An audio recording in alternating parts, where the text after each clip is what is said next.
இன்றைக்கி வீடியோவில் இந்த வெயிலுக்கு உடல் குளிர்ச்சி தரக்கூடிய 2 விதமான ஜூஸ் தான் எப்படி செய்யறதுன்னு பார்க்க போகிறோம். வீட்டில் இருக்கிற சிம்பிளான இன்க்ரீடியன்ட்ஸ் வச்சு நல்ல டேஸ்ட்டாக நல்ல ரெஃப்ரெஷிங்கான ஒரு ஜூஸ் எப்படி பண்ணுறதுன்னு நம்ம பார்த்துடலாம்.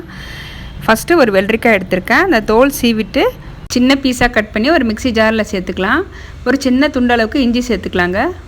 ஒரு கைப்பிடி அளவுக்கு புதினா சேர்த்துருக்காங்க. நம்ம புதினா சேர்க்கும் போது நல்ல ஒரு ரெஃப்ரெஷிங்காக இருக்கும்.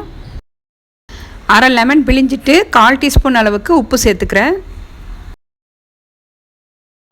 ஃபஸ்ட்டு தண்ணி எதுவும் சேர்க்காமல் அரைச்சிட்டு அதுக்கப்புறம் தேவையான அளவுக்கு தண்ணி சேர்த்துக்கலாம்.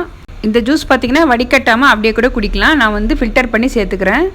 இப்போது வெள்ளரிக்காய், புதினா, எலுமிச்சை சேர்த்து இந்த ஜூஸ் ரெடி ஆயிடுச்சுங்க. நீங்கள் வேணும்னா இதில் ஐஸ் க்யூப்ஸ் கூட சேர்த்துக்கலாங்க. நான் ஐஸ் க்யூப்ஸ் எதுவுமே சேர்க்கல.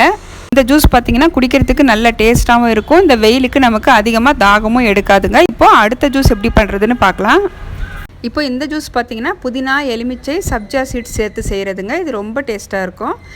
இப்போ இது செய்கிறதுக்கு ஒரு மிக்ஸி ஜாரில் ஒரு கைப்பிடி அளவுக்கு புதினா சேர்த்துக்கிறேன். அரை லெமன் சேர்த்துக்கிறேன். ஸ்வீட்காக ஒரு ஸ்பூன் அளவுக்கு நாட்டு சக்கரை சேர்த்துக்கிறேன். நாட்டு சக்கரைக்கு பதிலாக நீங்கள் தேன் கூட சேர்த்துக்கலாம். இப்போ தண்ணி விட்டு நல்லா நைஸாக அரைச்சிட்டு ஃபில்டர் பண்ணி எடுத்துக்கலாம். இப்போ இந்த ஜூஸில் பார்த்திங்கன்னா நமக்கு இன்னும் உடம்பு குளிர்ச்சி தரக்கூடிய சப்ஜா விதைகள் நான் ஊற வச்சுருந்தேன். 1 மணி நேரம் ஊறி இருக்குங்க. இப்போ இது 1 ஸ்பூன் நான் சேர்த்துக்கிறேன். இப்போ புதினா, எலுமிச்சை ஜூஸ் ரெடி ஆயிடுச்சுங்க. இந்த 2 ஜூஸும் கண்டிப்பாக ட்ரை பண்ணி பாருங்கள். எப்பவும் ஒரே மாதிரி லெமன் ஜூஸ் குடிக்காமல் புதினா, சப்ஜா விதைகள் சேர்த்து குடிச்சு பாருங்கள். டேஸ்ட் ரொம்ப நல்லாயிருக்கும். இந்த வீடியோ உங்களுக்கு பிடிச்சிருந்ததுன்னா வீடியோக்கு லைக் பண்ணுங்கள். மறக்காமல் நம்ம சித்ராஸ் குக்கிங் ஃபீஸ் சேனலை சப்ஸ்கிரைப் பண்ணி சப்போர்ட் பண்ணுங்கள். தேங்க்ஸ் ஃபார் வாட்சிங்.